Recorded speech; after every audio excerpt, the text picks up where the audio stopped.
Today, thousands and thousands of Africans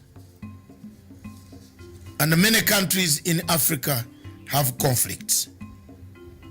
Notably, from Libya, Cameroon, Nigeria, Biafra, and Boko Haram, to Democratic Republic of Congo, of where we have seen a resurgence of the past military and conflicts coming back in that country.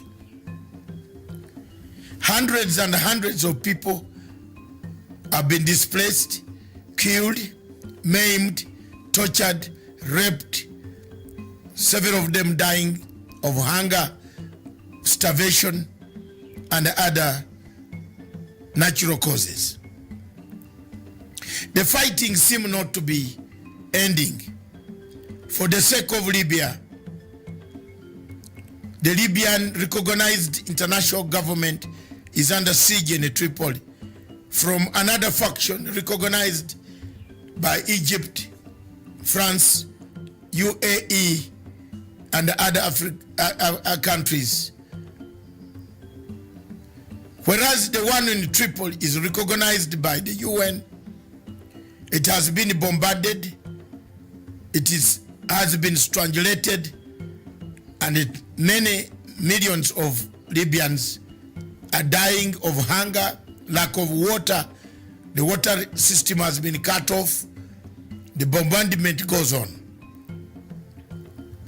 In Democratic Republic of Congo, we've seen more of active rebel activities returning to the region after some silence has been observed. When we come to Cameroon, we see millions and millions of Amazonians slaughtered. Yet, when you come to Biafra, again millions and hundreds of millions and millions are worried, displaced, tortured by the Buhari regime. Yet again in the north, we see Boko Haram killing, maiming, abducting, and burning down villages in the same Nigeria. When you cross over to Central African Republic, the same is the history that has littered Africa. While all these events are taking shape, Africa is silent. Africa is not making enough efforts to find a solution to what is causing the problems in Libya, in DRC, in Cameroon, in Nigeria, Biafra, and now you add in Khartoum, Sudan. As people die, the people of Africa have no answers, have no solutions. There is nothing to bring an end to the conflicts that have killed Africa. We seem to be new ones manufactured, old ones reignited, encouragement coming from external powers. One power that has been seen in the shadows of all these conflicts, especially the one of Libya that has escalated in the Sahara region of Africa, is France. When you come to Democratic Republic of Congo, the same country is in the shadows. The war can be seen is France. When you come to Cameroon, in Amazonia, the one behind that has the key to bringing peace is France. Therefore, our question as Africans, why are we silent? Why are we not saying enough is enough of the wars? Thank you.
viewers, thank you very much for watching Punchline Africa television broadcasting from the political command center of this television station online in sub-Saharan Africa, south of Sahara, or across the continent of Africa. Good evening. Good evening, viewers, again. This is another day, another night, when we look at the Africa perspective. Together with my panel, the in-house panel, that I will introduce shortly, we go into difficulties that make Africa be labeled with so many tags. I am Dr. David Matsanga, the host of this show tonight. And my panel is consisting of the following: Dr. Joseph Nyachama. Dr. Joseph Nyachama is a student of good manners, a student of history. He lectures, he tells you anthropology. He quotes you Shakespeare. He quotes you Nero, Emperor Nero, Julius Caesar. He quotes you Abraham Lincoln. Welcome to the show, Dr. Joseph Nyachama. Oh, thank you, Dr. Matsanga, and my other fellow panelists, Tawish and Wesonga. It's my privilege to have this discussion, and the listeners, wherever you are. This is, of course, Punchline Africa. They enable you to get affairs, pick the tea from the top, the tree from the top. You become the cream of the crop on African affairs. Thank you, Dr. Across Africa, many people are waiting for us to hear the message. Those who are not here will pick the message later.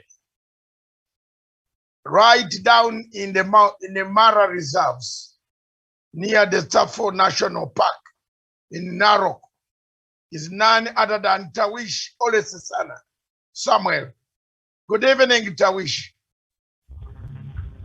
Very well. Good evening to you, Dr. David Matsanga, Dr. Joseph Nyachama, Sean Daniel Wesonga, and everyone who is watching this program tonight. Indeed, it's a great pleasure to join you in Matsanga Africa Perspective tonight. Thank you very much. Tawish is our investigative special programs editor. He does only special programs. We started together to defend the people of Biafra 6 years ago when Buhari was slaughtering them. We have not given up. We shall continue to do so until they get the freedom. Welcome to the show. Next is none other than Daniel Wesonga. Good evening, Daniel Wesonga, who is our special investigative journalist. Looks for information, and whenever you see him, he's looking for information. He does perfectly well. He had researched, does good research, brings in good papers. He's also a Shakespearean. He quotes Shakespeare, he quotes, and unfortunately he studied Ogundipi. But he is still part and a parcel of me. Good evening, Sean Wesonga.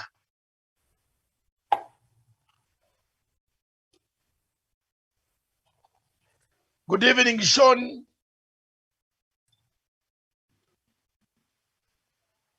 Daniel. We seem to have lost Daniel. Viewers across the world, that wherever you are, it is very, very important tonight that we look at what are transparent, fair, free, credible elections. Do we have any free and fair, credible elections in Africa at all?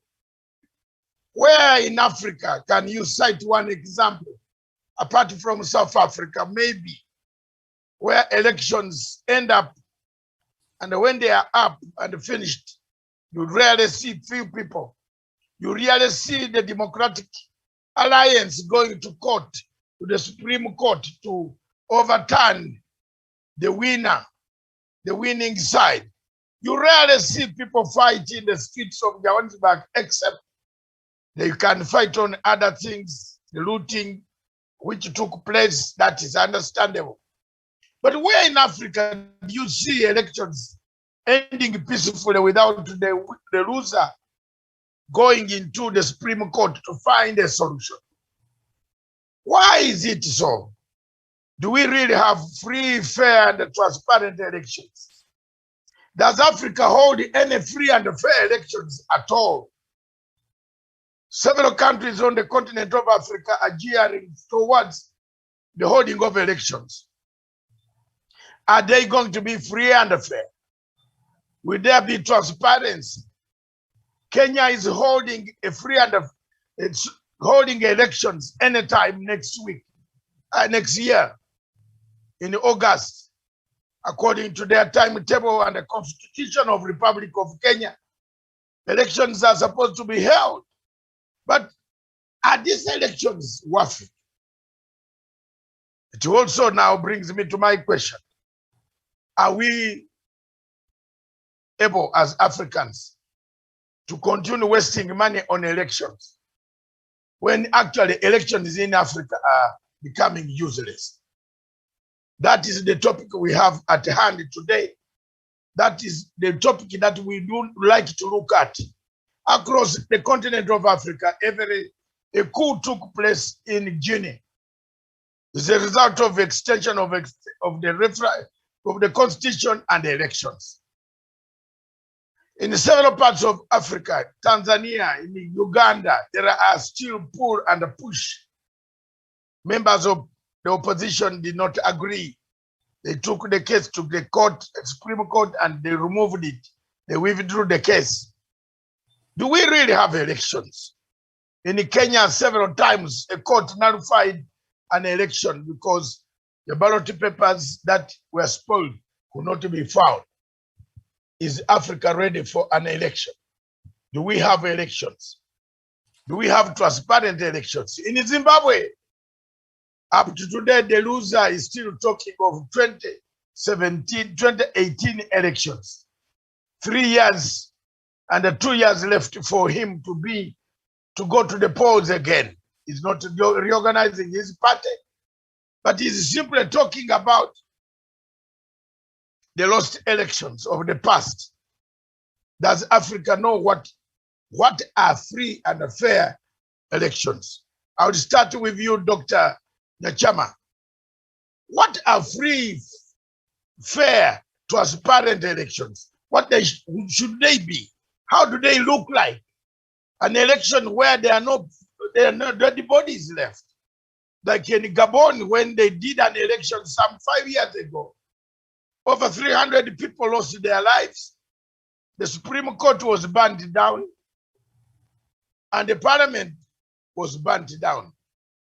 Does Africa need this type of elections that create more havoc than good?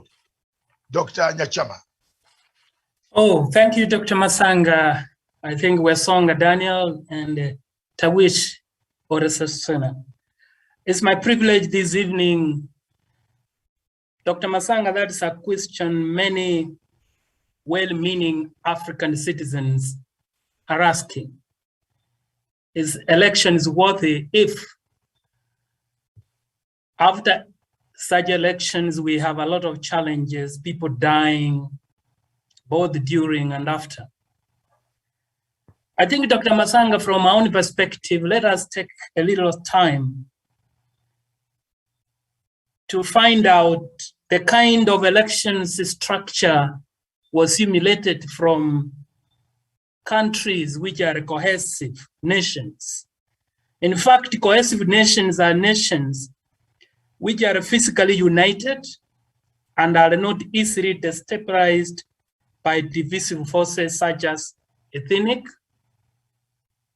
tribal, language, religion, class, or differences of any kind. Those are cohesive nations. But then we are using elections method and structure borrowed from cohesive nations. How do we categorize African nations? In fact, non-cohesive nations where, in my own view, African nations fall, on the other hand, are more vulnerable to such disruptive tendencies where, for example, my country falls in. And the kind of elections that we hold after either period of 5 years or so was intended to be held in cohesive nations, but we apply it in an cohesive nation. Dr. Matsanga, therefore, for me, you cannot hold elections if the nations are not cohesive. And that's where most African nations fall. The priority, therefore, Dr. Matsanga, is to secure first and all the physical and legal integrity of African states, so that the centrifugal forces existing in African economies are first of all stabilized before we go the same structure like cohesive nations. So in other words, Dr. Matsanga, cohesion without being coherent could be like having a body without a soul. Therefore, in Africa, we have a body without a soul. And in that sense, Dr. Matsanga, we need to design whether we should continue with elections or we should wait until our nations are cohesive so that we apply the same structure of elections like of those of cohesive nations, because we still suffer from the disruptive forces of ethnic, language, religion in African nations. However, Dr. Matsanga, again, the moment people in Africa hear there is not going to be elections, they will start beating the drums of conflict and war. Then what is the way forward in this context to balance off is actually to have a conversation in each state. You know, if you agree that let us defer the election until at least we have certain cohesiveness and coherency of a certain level, I think it will be more peaceful. For example, if you look at in Nigeria, there is the Biafra, they are still agitating for self-determination. If you look at, in fact, even international law, it allows. Anyway, the question you ask, Dr. Matsanga, having divined our level of cohesiveness, I don't think that election should be a priority, but there should be an agreement to defer until a time when all citizens agree that I think this is the time now to choose representation for peaceful development of our respective nations. So Dr. Matsanga, for now, that is my input as far as your question is concerned. So I submit, Dr. Thank you very much, Dr. Lajama. Joseph, you have said there are several factors that lack in African dimension: cohesiveness, and coherence. Coherence. You must be cohesive and coherent. If you are not coherent, you can't be cohesive. And integration, tribal, ethnic imbalances, tribal, and the bad politics and the bad mindset. People have purely bad mindset. If you look at the Kenyan situation, for example, the MPs voted for 16%, which they have been postponing for a long time. But they turned up and said, no, it is Uhuru Kenyatta As if President Uhuru Kenyatta is the one who told them to vote for 16%. They had been postponing the increase of 16% on fuel. Now you need proper elections that will screen out some of those type of MPs. Does Africa have them? Do we have the guidelines of election? Do we have voter registration, voter education? Are the people, the citizens of Africa, educated enough to talk about elections? Are there people conceding after defeat? Do we have them in Africa?